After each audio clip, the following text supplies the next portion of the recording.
On vous souhaite la bienvenue à ericlatour.com. Aujourd'hui, on reçoit des gens qui sont mis en valeur par le regroupement des travailleurs autonomes du Haut-Richelieu. Dans quelques instants, on reçoit Normand Mascotte. Il est distributeur de café santé Organo-Gold, une histoire de vie très intéressante. Mais d'abord, elle est secrétaire à la carte ou secrétaire sur demande. Elle a un parcours de vie super intéressant et elle s'appelle Joanne Morin.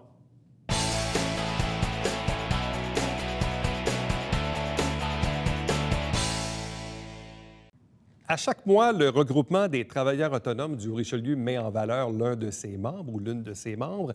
En l'occurrence, Mme Joanne Morin, qui est avec nous. Bonsoir et bienvenue. Bonsoir. Vous avez un parcours, ma foi, super intéressant, diversifié. Et puis là, après plusieurs années de toutes sortes de choses, vous avez démarré, dans le fond, votre propre entreprise, vous êtes travailleur autonome. Dans le domaine, je dis du secrétariat, mais c'est plus large que du secrétariat, ce que vous faites, là. Bien, c'est que j'ai décidé, suite à un divorce, j'ai dû me trouver du travail à temps plein parce que moi, je suis une maman de 4 enfants, puis j'ai été maman à la maison une bonne partie de ma vie. Je travaillais à temps partiel. Et là, je me trouve un travail, la compagnie ferme, un peu de chômage, un autre travail, la compagnie coupe un poste. En tout cas, ça a été comme ça pendant 5 ans. Alors, la dernière compagnie où je pensais d'être là jusqu'à ma retraite, la dame m'annonce qu'elle a eu une offre d'un de ses clients, de ses gros clients, pour un poste absolument fabuleux. Puis là, moi, j'ai dit, écoute, t'as l'âge de mon gars, là. Si mon gars avait une offre comme ça, je dirais fonce, tu sais. Mais elle dit, c'est parce que là, je vais être obligée de fermer ma compagnie. Encore, on recommence. Alors, la dernière journée d'emploi, quand j'ai fermé la porte, j'avais encore la poignée de porte dans les mains. J'ai dit, plus jamais quelqu'un va me mettre à la porte. Je vais créer mon emploi, puis ça va être ma décision. Donc, ça a été une succession comme ça. Et comme j'ai beaucoup d'années d'expérience au niveau du secrétariat et comme j'ai eu plusieurs entreprises moi-même, je me suis dit, je sais qu'est-ce que c'est être l'autre bord du comptoir et je sais quels sont les besoins d'une entreprise en démarrage. Alors, je sais aussi que les petites entreprises ou les travailleurs autonomes ou des petites PME qui n'ont pas nécessairement d'employés ou qui n'ont pas nécessairement le budget pour avoir un employé au niveau de l'administration, s'occuper des papiers et tout, j'ai dit, tiens, c'est ça que je vais faire. Je vais offrir à des entreprises, des petites entreprises, du secrétariat, tout ce qu'ils ont besoin, en fait, à la carte, donc à l'heure. Un projet, c'est fini, on fait autre chose. Quelqu'un qui a besoin d'une secrétaire une journée par semaine, ça va. Donc, j'ai un site Internet qui s'appelle secrétairealacarte.ca où les gens peuvent remplir le formulaire des besoins, m'envoyer ça, et puis on se rend compte. Et puis, fait que ça répond, je me rends compte que ça répond vraiment à un besoin. Parce que la plupart des travailleurs autonomes qui ont parti leur emploi, qui ont créé leur emploi finalement, qui ont parti leur entreprise, c'est souvent des gens manuels, c'est souvent des gens, quand ils arrivent après leur journée de travail, puis là, il y a la pile de papier, là, puis ils disent « Oh non, pas encore », puis ils attendent, puis ils attendent, puis ils attendent. Finalement, ils font en dernier recours. C'est drôle parce qu'en préparant l'entrevue, je lisais la bio, tout ça, puis là, évidemment, pendant une entrevue de télévision, il y a toujours des écriteaux au bas de l'écran.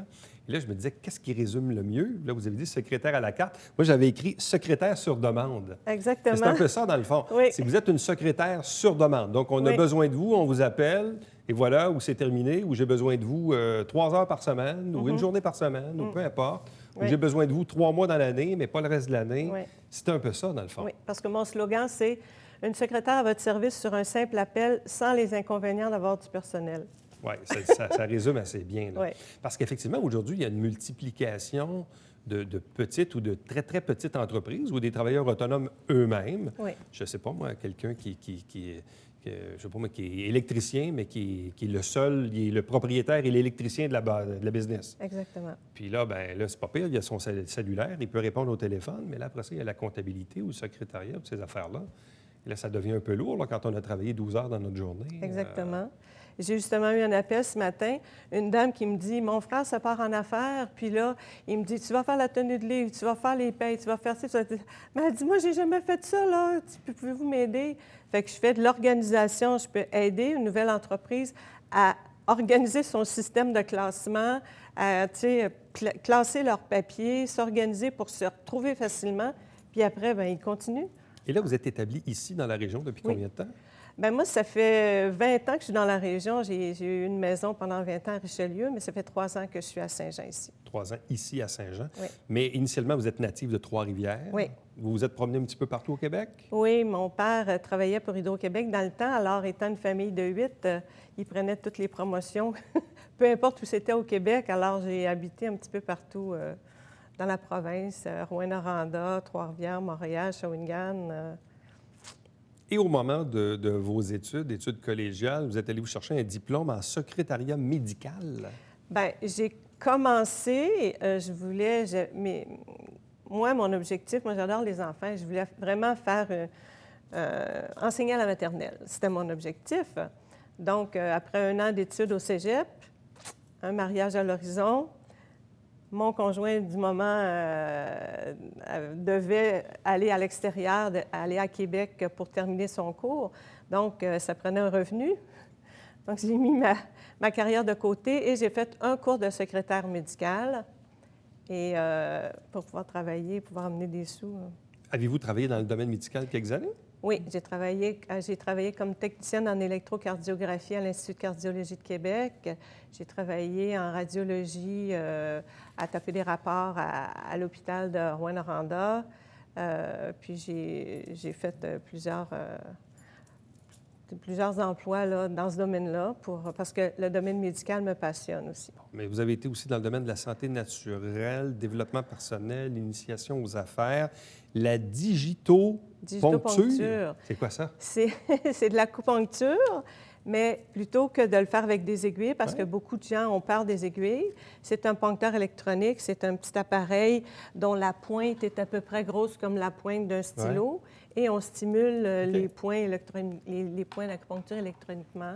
Bon, vous avez eu aussi la gérance de 2 dépanneurs, puis vous avez eu un salon funéraire. Oui, j'ai eu un salon funéraire. Expliquez-moi! Les gens qui me connaissent, qui est toujours le fou rire pas loin des lèvres, me disent « Mais qu'est-ce que tu faisais avec un salon funéraire? » Bien, ça a été encore un concours de circonstances. Là, on avait une maison en Abitibi, on s'est emmené dans la région de Montréal. On était parti pour une fin de semaine, une semaine à la Saint-Jean-Baptiste, puis finalement, j'avais une grossesse à risque. Donc, mon médecin ne voulait pas que je retourne faire 400 km. Donc, je suis restée jusqu'à la fin de ma grossesse ici. Puis, c'est une chose qui en attire un autre. Ma belle-sœur qui me dit « Bon, il y a un salon funéraire pas loin de chez nous, il cherche quelqu'un. Est-ce que c'est quelque chose qui vous intéresserait? » Je ne sais pas si on peut dire que ça intéresse, mais ça a été une expérience merveilleuse.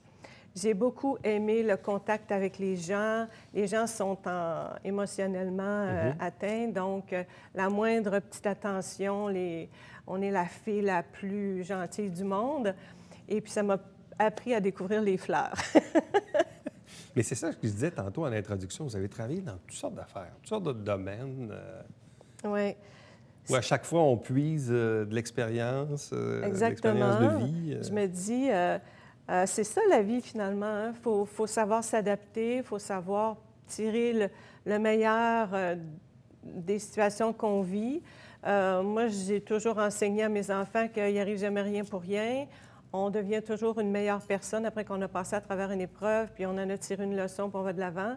Donc, je me suis dit, bon, bien, tout le bagage que j'ai accumulé dans toutes ces expériences-là, je peux mettre ces expériences-là au service des autres et pouvoir donner un coup de main à ceux qui en ont besoin.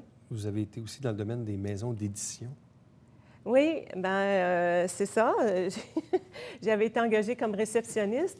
À cette époque-là, écoutez, les ordinateurs commençaient sur les bureaux. Là, je n'ai pas 350 ans, mais les ordinateurs commençaient. Alors, j'étais à la maison d'édition maintenant. Je crois que ça n'existe plus ou ça a été vendu. En tout cas, ça s'appelait Un Monde différent. Et c'était un ami qui était propriétaire de cette maison d'édition-là. Donc, il avait besoin d'une réceptionniste. Je m'engage comme réceptionniste. Mais là, il y a des ordinateurs sur tous les bureaux, mais ce n'est pas ouvert. Ils ne savent même pas où est le bouton « on ». Fait que moi, je fouille, je lis dans les livres, je fais des lettres. Je dis « Hé, regarde! » On corrige parce que, vous savez, à l'époque, la dactylo, là, moi, j'ai connu la dactylo, il faisait une faute, il fallait que tu recopies toute ta lettre, là. Alors là, on corrige, on réimprime, puis c'était comme merveilleux. Puis là, même en 98, vous avez été impliqué dans le démarrage d'une entreprise qui voulait mettre en marché une petite auto électrique vraiment hybride. Oui, On est monsieur. en 98. Oui, vous pouvez aller voir sur YouTube, il y a encore des vidéos, ça s'appelle Microvel Technologies. C'était un concept extraordinaire. On arrivait pas mal dans le... comment je pourrais vous dire? On avait décidé de s'installer dans la région de Jonquière parce qu'on se rapprochait de l'aluminium. On avait décidé de faire notre auto en aluminium parce que, premièrement, c'est une matière première. Deuxièmement, ça ne rouille pas. Et à la baie, il y a un port de mer en eau profonde. Donc, à cette époque-là, les normes pour les véhicules électriques n'étaient pas encore décidées. Donc, on ne pouvait pas vendre nos véhicules ici. Alors, on avait été faire des études de marché en Inde, en Afrique, au Mexique. On avait des commandes pro forma. Alors, notre objectif, c'était d'avoir une usine à Jonquière. On avait décidé de s'installer là aussi parce que c'était, à cette époque-là, la région du Québec où le taux de chômage était le plus élevé. Et notre usine, à pleine capacité, aurait créé 1000 emplois. Donc, et qu'est-ce qui fait que ça n'a pas marché? Notre auto se serait vendue un peu moins de 10 000 $. Quand même. OK. Et là, on arrivait trop en conflit avec le lobbying de l'automobile. C'était incroyable, là, ce qu'on a fait comme... Ah oui? Vous avez eu des bâtons dans les roues? Ah oui, ah oui, ah oui. Parce qu'à un moment donné, on fait... la Société générale de financement dit on va aller étudier vos livres parce il y a eu des plaintes comme quoi vous aviez plus d'actionnaires que prévu. Bon, fait que là, ça fait les grands titres des journaux comme une région comme Saint-Jean. Tu sais, Jonquière, c'est une ville à peu près comme peut-être un peu plus petite que Saint-Jean. Là, Microvel Technologies, compagnie frauduleuse, imaginez-vous, ça nous a tués. Et 6 mois plus tard, après qu'ils ont fini leur étude, bien, à la page 37, en bas de la page, eh bien non, tout était correct, mais là, plus personne n'a vu ça. Là. Mais nous, nos prototypes étaient pratiquement terminés. On était prêts on avait commencé les plans pour la construction de l'usine. De mémoire, Toyota Honda sont arrivés avec le moteur hybride début des années 2000, donc pas tellement longtemps après ça.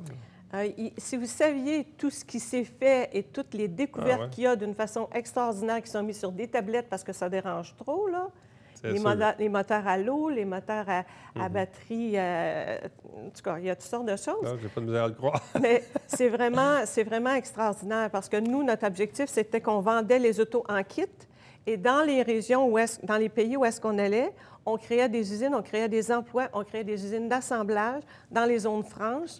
Et je vous en parle, après toutes ces années-là, j'ai encore des frissons. C'était un projet absolument merveilleux, mais... Donc, bref, si vous avez besoin des services d'une femme expérimentée en démarrage d'entreprise, entre autres tenue de livre, secrétariat, paperasse, tout le kit, à temps plein, à temps partiel, des semaines, des mois, des heures, peu importe. Bref, c'est un service de secrétariat à la carte ou sur demande, si vous préférez. Oui. Donc, les services Jomord de Joanne Morin. Merci beaucoup. Bonne chance. Merci, ça me fait plaisir. Je pense que vous avez probablement un bagage d'expérience à transmettre. Merci beaucoup. Merci. Restez avec nous puisqu'au retour, on vous parle de café.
Comme on vous le disait dans la précédente entrevue, à chaque mois, le regroupement des travailleurs autonomes du Richelieu met en valeur l'un de ses membres. Et puis, il y en a eu quelques-uns, évidemment, dans les derniers mois. On fait un peu de rattrapage. Il y a eu le temps des fêtes aussi. Et là, c'est au tour de M. Normand Massicotte. Lui, il est distributeur de Café Santé Organo Gold. Il est avec nous. Bonsoir et bienvenue. Bonsoir. Qu'est-ce que c'est du Café Santé? En fait, du Café Santé, c'est un café qui contient un champignon très réputé, qui est un champignon asiatique, qu'on appelle le Ganoderma lucidum, qui est antiacide, puis qui contient à peu près au-dessus de 200 antioxydants. La maladie du siècle, c'est le cancer. J'y ai passé. On m'avait déclaré un cancer de la prostate il y a 3 ans et demi. Et puis, d'une affaire à l'autre, on m'a dit qu'il me restait peut-être juste 2 ans à vivre parce qu'il commençait à être généralisé. J'avais dit à l'oncologue, je dis, il n'est pas question que je me laisse aller, là. Je vais me trouver des produits naturels pour m'aider. Première chose qu'il me répond, tu ne peux pas faire ça. Je dis, comment ça, on ne peut pas faire ça? Tu veux dire, je ne peux pas manger de brocoli ou de choses de même? Il dit, non. Il dit, je parle de comprimer des choses chimiques parce que ça va nuire au traitement de radiothérapie. Ah, je dis, c'est pas de ça que je parle, là. Je parle de changer ma nourriture. Changer de régime de vie. Changer de régime de vie, tout ça, parce que, d'après ce que je lis, d'après ce que je vois, c'est l'acidité qui cause le cancer, c'est notre système qui se dérègle. On est un peu comme une piscine, c'est-à-dire il faut stabiliser notre pH. Parce que, tu sais, quand on t'annonce qu'il ne te reste pas bien des jours à vivre, tu réagis. Dans mon cas, en tout cas, je suis un go-getter dans n'importe quoi. Bien ça, il fallait que je trouve une solution le plus possiblement. Mais évidemment, vous menez sur ce terrain-là, sans rentrer dans les détails. Généralement, quand on parle de cancer de la prostate, on dit souvent au monde que c'est un des cancers les plus faciles, puis tout le monde sort de ça. C'est vrai quand c'est juste ça. Mais j'avais déjà des métastases au foie, j'en avais au poumon. On m'a enlevé 11 ganglions qui étaient pleins de métastases. Le cancer, c'est-à-dire qu'au moment où vous avez début. découvert le cancer, il était déjà métastatique? Exact. Ah, oui. Puis là, vous, c'est là, à ce moment-là, que vous vous êtes dit, bon, il n'est pas question que je me laisse abattre. Je vais changer mon régime de vie, mon alimentation et tout ça. Puis là, comment vous avez découvert ça? Je me suis mis à fouiller sur l'Internet, tu sais, voir qu'est-ce qui causait le cancer. Ni plus ni moins que suivre un petit cours de médecine sur l'Internet, tu sais. Et puis, j'avais trouvé un fruit qui venait d'Amazonie, le graviola, mais qui n'est pas disponible au Canada comme tel, légalement parlant, entendons-nous, qui n'est pas par Santé Canada, là, qui n'est pas certifié Santé Canada. Puis, je cherchais le fameux, communément appelé reishi, le fameux champignon, là, qui est un champignon qui pousse sur des troncs d'arbres, OK, qui est dur comme du bois. Et puis, la seule place que tu pouvais en avoir, c'était dans le quartier chinois à Montréal. Mais un champignon coûtait des centaines de dollars. Il fallait que tu le fasses bouillir pendant des heures et des heures, de 12 à 16 heures, pour réussir à en boire le jus. Fait que c'était pas... j'avais réussi à faire rentrer du graviola. J'ai commencé... C'était pas... C'est pas des produits qui vont te guérir nécessairement. C'est ce que tu fais totalement, ton changement de régime, qui va te faire guérir. S'il y a guérison, puis ça a été mon cas. Mais c'était les 2 produits les plus puissants qui aidaient à enlever l'acide du système. Et le fameux café en question, lui, en contient, c'est ça? Exact. Mais la compagnie OrganoGold vend aussi des gélules, mais c'est seulement le champignon qui est moulu excessivement fin dans la gélule. Il n'y a aucun produit chimique ou quoi que ce soit. Et vous avez commencé, parce que là, vous dites que le cancer de la prostate et compagnie, c'est quoi, il y a 3 ans à peu près? Oui. Puis là, à quel moment vous avez commencé à consommer ces produits-là? Seulement qu'au bout de quelques semaines que mes traitements avaient débuté de radiothérapie. Puis vous avez commencé à sentir des en changements fait, ou une on amélioration sait de que votre la condition? radiothérapie cause beaucoup d'effets secondaires et tout ça. Puis le café, c'est une histoire parce que je l'ai trouvé par hasard, là. Parce que c'est le champignon, je cherchais pas le café, là. Mais la journée que j'ai commencé à prendre du café et les gélules, parce que c'est les gélules que j'ai pris en premier, tout de suite, les effets secondaires ont commencé à disparaître. Je me sentais mieux, je me sentais plus fort, moins écrasé par la fatigue comme ces traitements-là font. Et puis c'est là que je me suis mis à réagir, puis à vraiment regarder ça de plus proche, puis commencer à le distribuer par la force des choses. Donc, c'est devenu finalement, vous avez découvert ça un peu par hasard. En fait, vous cherchiez des champignons. En Finalement, fait, vous avez trouvé ce café-là. j'ai toujours été un gros buveur de café. Je buvais de 12 à 15 tasses de café par jour. Parce que mon premier métier, ça a été l'automobile pendant presque 45 ans. Alors, tu es assis dans ton bureau, tu as toujours le café sur le coin de la table. Mais C'est ça qui est très acide. Oui, souvent, on Entre dit autres. que le café est acide. Ouais. Mais qu'est-ce qui fait que ce champignon-là se retrouve dans ce café-là? Bien, c'est ça l'idée de génie du fondateur de la compagnie. OK? C'est que lui avait étudié, il cherchait à produire, à vendre ce champignon-là, à distribuer ça à travers le monde, parce que à cause des antioxydants et de l'antiacidité, il disait que tout le monde devait avoir ça. Tu sais. Puis l'idée de génie qui est venue, c'est de mettre ça dans le café et dans le thé, parce que c'est les deux boissons les plus bues au monde avec de l'eau. Puis là, vous, depuis ce temps-là, là, vous avez repassé des tests, j'imagine? Vous êtes suivi? Complètement guéri. Plus rien. Parce que, bon, oui, vous avez eu des opérations. Pour des ganglions qui ont enlevé, parce que c'était trop proche de Vous avez eu de la radiothérapie. J'ai eu 39 traitements de radiothérapie, mais ça, c'était pour la prostate directement, pour empêcher que ça évolue trop rapidement. Puis là, depuis ce temps-là, c'est open bar. Il n'y a pas eu On d'autres m'avait dit, métastases. il n'y a plus rien. Mon PSA est à 0,23 au printemps passé. Là, Ouais, vous avez bonne mine aussi. Là. Vous n'avez pas l'air d'un cancéreux en phase terminale. Là. Ah, certainement. Honnêtement, là. Non, mais c'est ça pareil. Là. En fait, toute ma vie, je n'ai jamais connu aucun médicament. Je ne connais même pas le goût d'une aspirine. À se demander comment est-ce que ce cancer-là est arrivé, mais c'est justement ma mauvaise alimentation. Pourquoi? Parce que en étant vendeur 12 heures par jour, bien, c'est cage au sport, etc., malbouffe. C'est en changeant tout ça, finalement. Oui, parce que là, dans le fond, là, on dit oui, c'est vrai, là, vous avez commencé à boire du café, etc., le café Organogold, mais en même temps, vous avez changé aussi probablement d'autres habitudes de vie au niveau de l'alimentation. Exact. Exact. C'est éliminer le sucre complètement. Je n'étais pas sucré déjà d'avance, là. Plus de sucre. Mais plus de sucre du tout. Éliminer le sel à toute fin pratique complètement. C'est les bases. Faire plus attention à des viandes transformées. OK? Un bon steak, tu ne pourras pas m'empêcher de prendre ça de temps en temps, là. On m'en prend au moins une coupe par semaine. Mais beaucoup de poissons, ça, je le faisais déjà un peu. Mais j'ai surtout augmenté les fruits et les légumes, ce que je ne prenais presque pas du tout avant. Et là, de quelle façon vous le distribuez, ce café-là? Parce que là, vous êtes comme un travailleur autonome, vous l'avez dit tantôt. Vous avez travaillé dans le domaine de l'automobile très, très, très longtemps. Vous avez été impliqué aussi au niveau social, communautaire. Très impliqué socialement. Très impliqué, tout ça. Puis là, vous êtes impliqué dans le regroupement des travailleurs autonomes. Puis même, vous vous occupez, je pense, du salon aussi. Bien, je suis le coordonnateur du salon. Coordonnateur du salon. Fait que là, vous êtes un homme très, très, très occupé. En fait, j'ai toujours été très impliqué. Je me suis toujours ramassé dans ces organisations-là par la porte d'en arrière, comme on dit. Exemple, le Club Richelieu. Bien, quelqu'un était venu pour m'offrir de devenir membre du Club Richelieu qui voulait fonder à Saint-Basile-le-Grand, parrainé par le Club de Saint-Bruno. Puis ça faisait 2-3 semaines qu'il venait me voir, puis j'ai dit, quand tu auras un certain nombre de membres, que ça approchera, tu reviendras m'en parler parce que je n'ai pas le temps de m'occuper de ça, là, puis de t'en entendre parler à tous les jours. Ça faisait 3-4 semaines qu'il venait me voir, puis à un moment donné, il dit, je sais pas, j'en trouve plus de monde.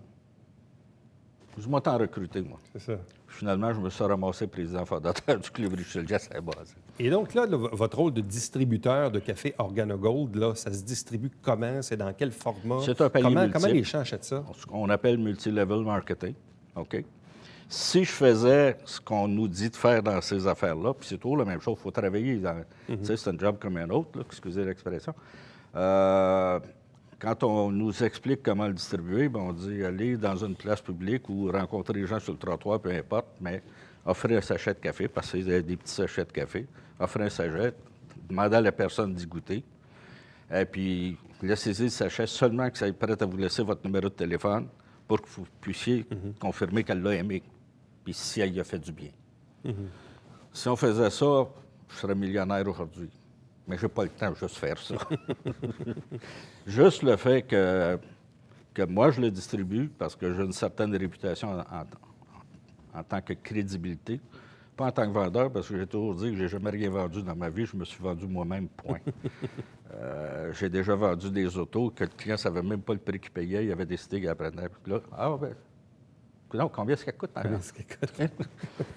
Mais l'idée était vendue. OK. Là, fait que, puis j'ai toujours été très impliqué. Fait que c'est plus facile d'avoir une crédibilité à ce moment-là. Et là, vous dites, dans le fond, c'est comme c'est des sachets. C'est des sachets. Je peux vous en montrer. Hein? Oui. J'en ai toujours un dans mes poches. Regardez. OK. Et ça, dans le fond, C'est un café. ça, c'est un café, mais on le met dans quel type de machine pour le boire à ce moment-là? Dans aucune machine. Vous le mettez dans... OK, comme vous un ouvrez café le sachet, instantané. comme un café Comme un instantané. Maxwell House, là. Si on veut. Mais Dans le c'est fond, pas un café instantané. Un café instantané, il est chimique. Il est traité chimiquement. Oui, OK, OK. Ça, c'est un café hydrosoluble qui est moulu excessivement fin.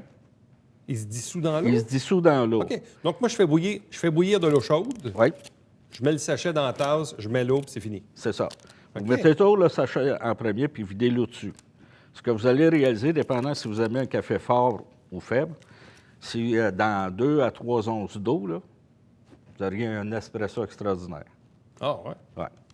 Si vous aimez un café plus faible, bien, vous remplissez une plus grosse tasse, tout simplement. Ou vous coupez le sachet, vous mettez la Ah, mais moitié c'est parce du sachet. qu'aujourd'hui, dedans. là, les Keurig, puis les Tassimo, puis les Nespresso, tu sais, les gens veulent avoir des affaires que c'est vite, puis Ben, une tasse à la fois. en fait, c'est aussi vite, finalement, parce que la machine expresso ou le Keurig, whatever, peut faire. ça prend 2 minutes pareil, là, Faire bouillir avant l'eau, que ça hein. coule, tu sais. Puis la compagnie est parfaitement consciente que la mode est au Keurig, là. Keurig. Fait Ça que s'en vient? ils sont déjà là. Ah oui, OK. Oh, ils sont déjà là depuis 1 an. OK. On doit avoir une dizaine, parce qu'on a beaucoup de variétés de café. OK, ça, c'est le café de base, le café noir, là, OK, mais il y a différentes sortes. mais il y a différentes sortes. Monsieur Normand Mascotte, merci beaucoup. Ce fut fort intéressant. Ça fait plaisir. Bonne chance à vous. Merci. Restez avec nous. Au retour, le Babillard quotidien.